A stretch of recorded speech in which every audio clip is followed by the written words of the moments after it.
जय श्री कृष्णा। राधे राधे दोस्तों। ओम भास्कराय नमः। आप सभी का दिन शुभ और मंगलमय हो।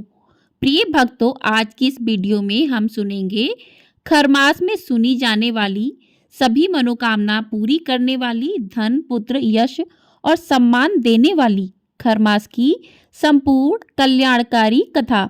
श्रोताओं, इसे नारायण का महीना भी कहते हैं, जो शास्त्रों में वर्णित है। जो भी भक्त खरमास की कथा सुनता है वह भव सागर से पार हो जाता है, और जो इसका निंदा करता है वह जन्म जन्मांतर तक नरक में जाता है।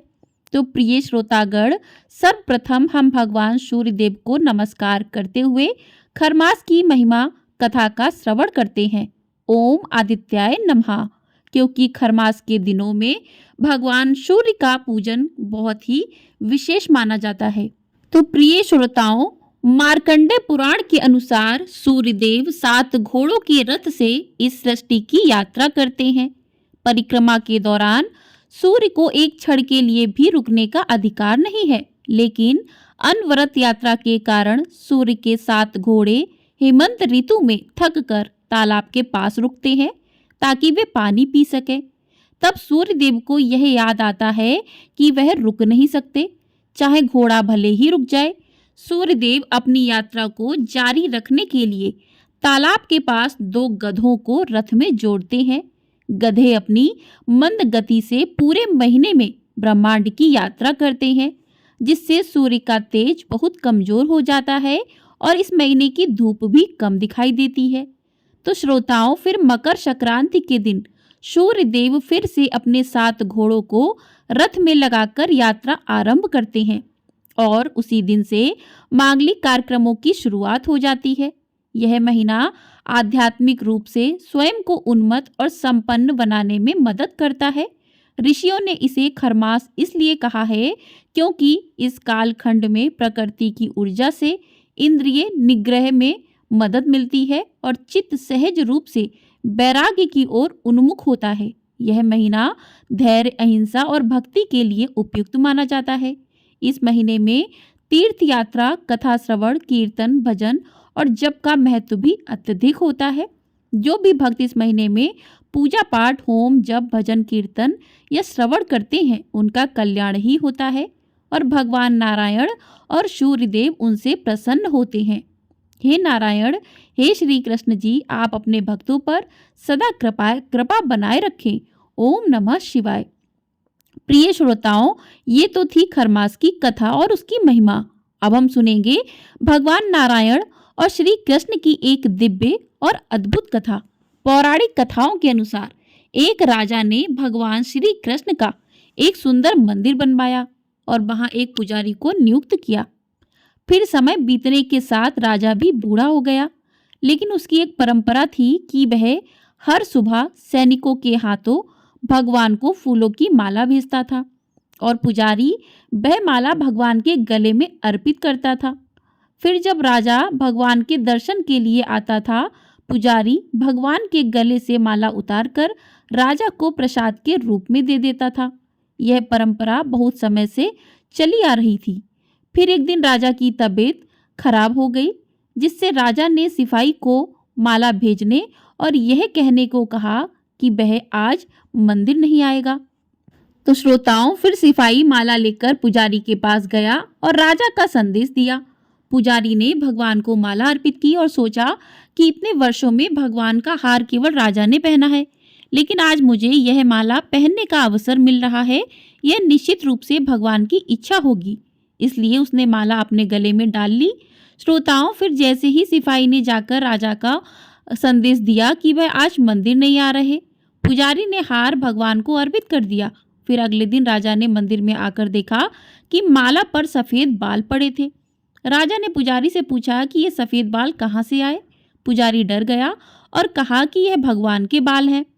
तब राजा गुस्से में आया और कहा कि यदि अगले दिन तक कृष्ण जी के बाल सफेद नहीं हुए तो तुम्हें सजा दी जाएगी।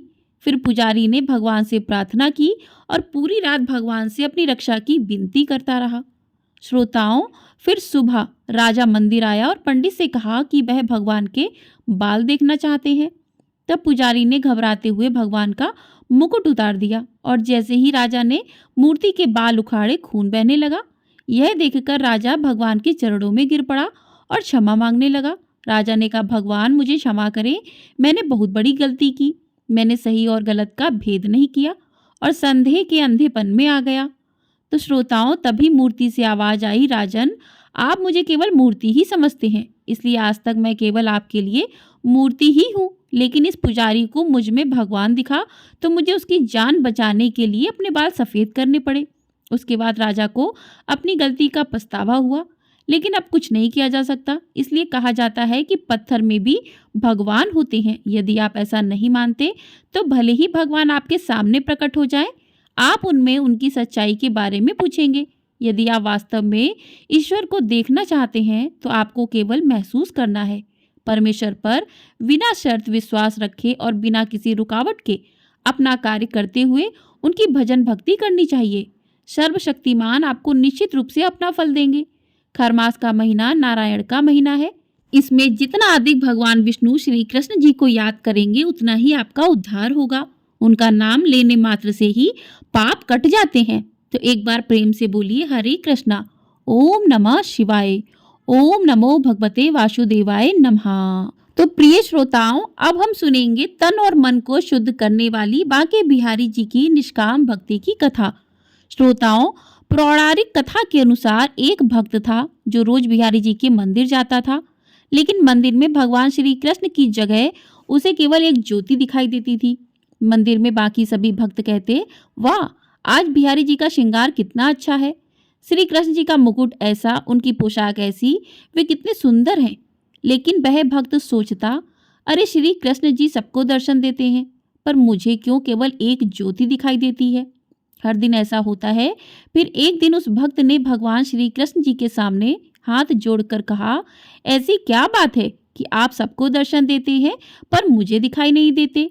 सबको आपकी प्रतिमा दिखाई देती है, मुझे आपकी प्रतिमा के दर्शन ही नहीं होते। कल आपको मुझे दर्शन देना पड़ेगा। फिर अगले दिन वह भक्त फिर से मंदिर गया, लेकिन उस दिन श्री भगवान श्री कृष्ण उसे केवल एक ज्योति के रूप में दिखे। वह बोला, बिहारी जी, अगर कल मुझे आपने दर्शन नहीं दिए तो मैं यमुना जी में डूबकर अपनी जीवन लीला समाप्त कर दूंगा। प्रभु, मैं आपको देखने के लिए ललायित हूँ। फिर उसी रात भगवान श्री कृष्ण जी एक कोढ़ी के सपने में आए जो मंदिर के रास्ते में बैठा करता था और बोले कि हे पुत्र, तुम्हें अपना कोढ़ ठीक करना है। तब कोढ़ी बोला, हाँ भगवान, कल्याण करें। तब भगवान बोले, तो सुबह मंदिर के रास्ते से एक भक्त निकलेगा, तुम उसके चरण पकड़ लेना और तब तक मत छोड़ना जब तक वह यह ना कह दे कि बिहारी जी तुम्हारा कोढ़ ठीक करें। फिर अगले दिन वह कोढ़ी रास्ते में बैठ गया। जैसे ही वह भक्त निकला, उसने उसके चरण पकड़ लिए और बोला, पहले आप कहिए कि मेरा कोढ़ ठीक हो जाए।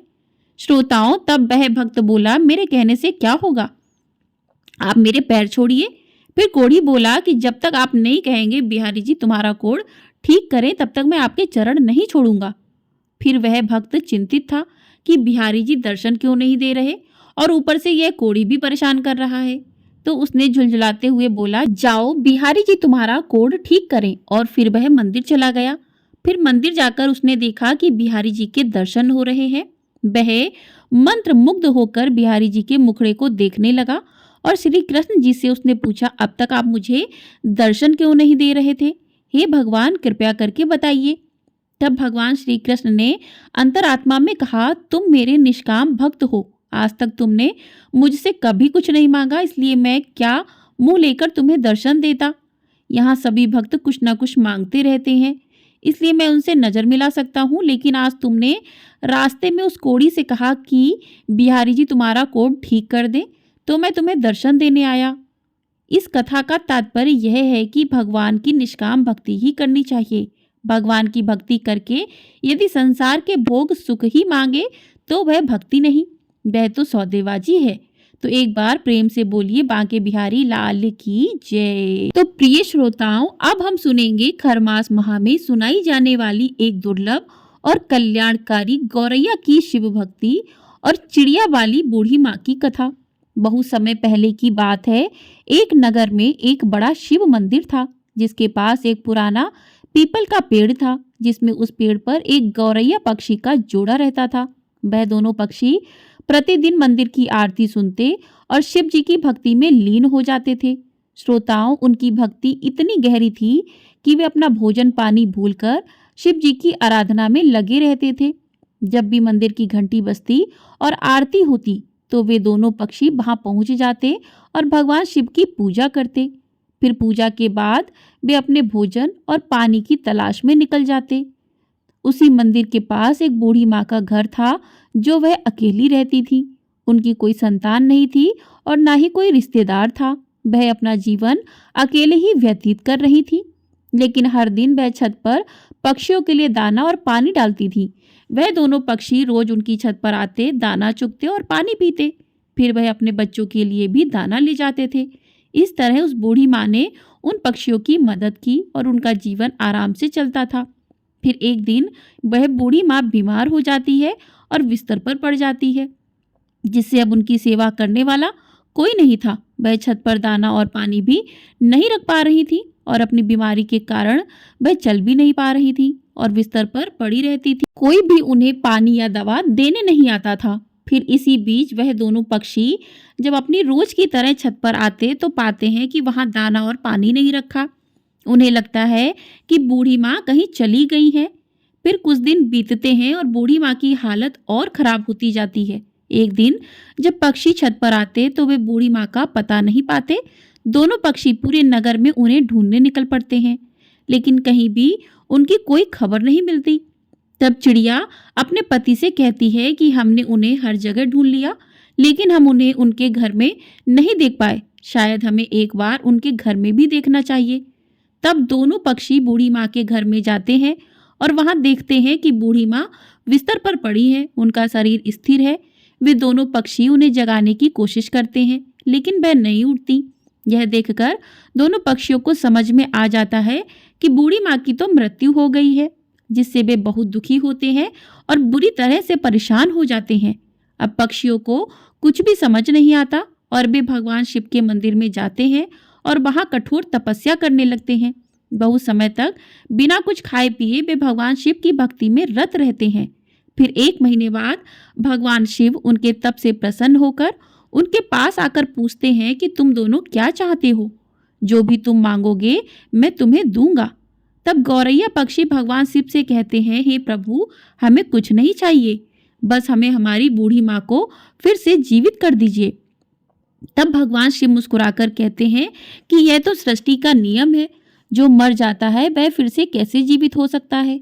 मैं इस नियम को कैसे तोड़ सकता हूँ? तब गौरैया पक्षी कहते हैं, हे प्रभु, हमें कुछ नहीं चाहिए, बस हमारी बूढ़ी माँ ही चाहिए। फिर भगवान शिव कहते हैं, इस समय उसका शरीर गल चुका है और कीड़े निकलने लगे हैं। उसका शरीर अब उपयोग में नहीं रह सकता। मैं उसे कैसे जीवित कर सकता हूँ? लेकिन दोनों पक्षी जिद करने लगते हैं और कहते हैं, हे महादेव, आपने हमें वचन दिया है कि जो भी हम मांगेंगे आप हमें देंगे। अब आप अपने वचन से पीछे नहीं हट सकते। तब भगवान शिव विवश हो जाते हैं और बूढ़ी माँ के शरीर को पुनः ठीक कर देते हैं और उसमें प्राण डाल देते हैं। बूढ़ी माँ फिर से जीवित हो जाती है, जिससे दोनों पक्षी बहुत खुश होते हैं और अपनी माँ को देखकर आशीर्वाद प्राप्त करते हैं। बूढ़ी माँ भगवान शिव को देखकर कहती है, हे प्रभु, आपके दर्शन से मेरे सभी जन्मों के पाप समाप्त हो गए हैं। आपने मुझे फिर से जीवित किया है। प्रभु, मैंने ऐसा क्या किया था? तब भगवान शिव ने कहा कि मैंने तुम्हें तुम्हारे कर्मों के कारण जीवित नहीं किया है, बल्कि इन 2 पक्षियों के कारण तुम्हें जीवित किया है। इन दोनों पक्षियों ने एक पैर पर खड़े होकर मेरी पूजा की थी और मैंने उन्हें आशीर्वाद दिया था और उन्हीं की वजह से तुम आज जिंदा हो। यह पक्षी वही है जो तुम्हारी छत पर दाना चुगने और पानी पीने आते हैं। यह जानकर बूढ़ी माँ को बहुत आश्चर्य हुआ। तब उसने भगवान शिव को प्रणाम किया और भगवान शिव ने कहा, तुम्हारी भक्ति, इन पक्षियों के प्रति प्रेम और अन्न दान करने से मैं बहुत प्रसन्न हूँ। मैं तुम्हें आशीर्वाद देता हूँ कि तुम असाध्य से भी असाध्य रोग को दूर कर सकोगी और तुम्हारे पास जो भी आएगा उसकी सभी मनोकामनाएं पूरी होंगी। यह सब जानकर बूढ़ी माँ को अत्यधिक आश्चर्य हुआ और उसने भगवान शिव को प्रणाम किया। इसके बाद भगवान शिव वहां से अंतर्ध्यान हो गए। फिर वह बूढ़ी माँ अपनी छत पर दाना और पानी रखने लगी। वह पक्षियों का जोड़ा वहां आता, दाना चुगता और पानी पीता और अपने बच्चों के साथ प्रसन्नचित्त रहता। तब बूढ़ी माँ ने उन पक्षियों से कहा, तुम दोनों ने मुझे जीवन दान दिया है, भगवान शिव की आराधना की है और अपने लिए कुछ ना मांग कर मेरे लिए मांगा है। मैं चाहती हूँ कि तुम मेरे घर में ही मेरी आंखों के सामने रहो। यह सुनकर दोनों पक्षी उसकी बात मानते हैं और उसके घर में आकर रहने लगते हैं। इस प्रकार दिन बीतने लगे और बूढ़ी माँ और पक्षियों की चर्चा दूर दूर तक होने लगी कि एक बूढ़ी माँ है जो मरकर भी जीवित हो गई और उसमें अजीब सी शक्तियां भी आ गई हैं। अब ढेर सारे लोग अपने दुख और परेशानियों को लेकर उस बूढ़ी माँ के पास आने लगे। यह देखकर बूढ़ी माँ सबसे पहले भगवान शिव की पूजा करने को कहती है और फिर उसके पश्चात भगवान शिव की विभूति देती है। उन्हें आशीर्वाद देकर वह उन्हें विदा कर देती है। फिर धीरे धीरे लोग भी भगवान शिव की पूजा करने लगे और उनके दुख दर्द दूर होने लगे। इस प्रकार बहुत दिन बीत गए और एक दिन जब बूढ़ी माँ वृद्धावस्था में आ गई तो उसने जीवित समाधि ले ली। उसके बाद उस स्थान पर एक भव्य मंदिर बनवाया गया जो आज भी गुजरात में स्थित है और जिसे चिड़िया वाली बूढ़ी माता के नाम से जाना जाता है। उस मंदिर में आज भी गौरैया पक्षियों का जोड़ा हमेशा दिखाई देता है और इस तरह से सबका कल्याण होता है। और प्रेम से बोलिए, जय हो चिड़िया वाली बूढ़ी माँ की, जय हो भोलेनाथ की। तो प्रिय श्रोतागणों, अब हम सुनेंगे सूर्य देव की कथा। एक समय की बात है, एक साधु भगवान सूर्य देव की तपस्या कर रहे थे, जिससे उनकी तपस्या से प्रसन्न होकर भगवान सूर्य देव ने उनसे वरदान मांगने को कहा। तब साधु ने सूर्य भगवान से राजसी सुख भोगने की इच्छा व्यक्त की। तब सूर्य भगवान ने कहा, हे मुनि, तुम माता लक्ष्मी की आराधना करो, उनकी तपस्या करो, उनके आशीर्वाद से तुम्हारी यह इच्छा पूरी होगी। यह कहकर सूर्य भगवान अंतर ध्यान हो गए। श्रोताओं, अब साधु को राजसी सुख भोगने की इच्छा तीव्र हो गई और उसने देवी लक्ष्मी की कठोर तपस्या शुरू कर दी, जिससे उसकी तपस्या के परिणाम स्वरूप देवी लक्ष्मी ने उसे राज सुख भोगने का वरदान दे दिया। वरदान प्राप्त करके साधु राजा के दरबार में पहुंचा और राजा का मुकुट नीचे गिरा दिया। यह देखकर राजा क्रोधित हो गया, लेकिन तभी राज मुकुट से एक सर्प निकलकर बाहर चला गया। यह देखकर राजा का क्रोध समाप्त हो गया और उसने साधु को मंत्री बनने का प्रस्ताव दिया। फिर साधु ने यह प्रस्ताव स्वीकार कर लिया और मंत्री बन गया। फिर कुछ समय बाद साधु ने राजमहल में जाकर सभी लोगों को बाहर निकलने का आदेश दिया, क्योंकि वे साधु के चमत्कार देख चुके थे। उनके कहने पर सभी लोग बाहर आ गए और फिर राजमहल स्वयं गिरकर ध्वस्त हो गया। इस घटना के बाद साधु का प्रभाव बढ़ता गया और उसने अपने अभिमान में एक दिन राजमहल के सामने स्थित गणेश जी की मूर्ति को हटवा दिया। उन्होंने सोचा कि मूर्ति राजमहल के सौंदर्य को बिगाड़ रही थी। फिर एक दिन साधु ने राजा से कहा कि उसके कुर्ते में सांप है, अतः वह कुर्ता उतार दे। राजा ने पहले की घटनाओं को देखते हुए दरबार में अपना कुर्ता उतार दिया, लेकिन उसमें से कोई भी सांप नहीं निकला। यह देखकर राजा बहुत नाराज हुआ और साधु को मंत्री पद से हटाकर जेल में डाल दिया। फिर साधु बहुत दुखी हुआ और उसने फिर से लक्ष्मी जी की तपस्या की। तब लक्ष्मी जी ने उसे स्वप्न में बताया कि उसने गणेश जी की मूर्ति को हटाकर उन्हें नाराज किया था, इसलिए उसकी बुद्धि नष्ट हो गई और लक्ष्मी भी चली गई। तब साधु ने अपनी गलती का एहसास किया और पश्चाताप किया। फिर अगले ही दिन राजा ने साधु से माफी मांगी और उसे जेल से मुक्त करा दिया।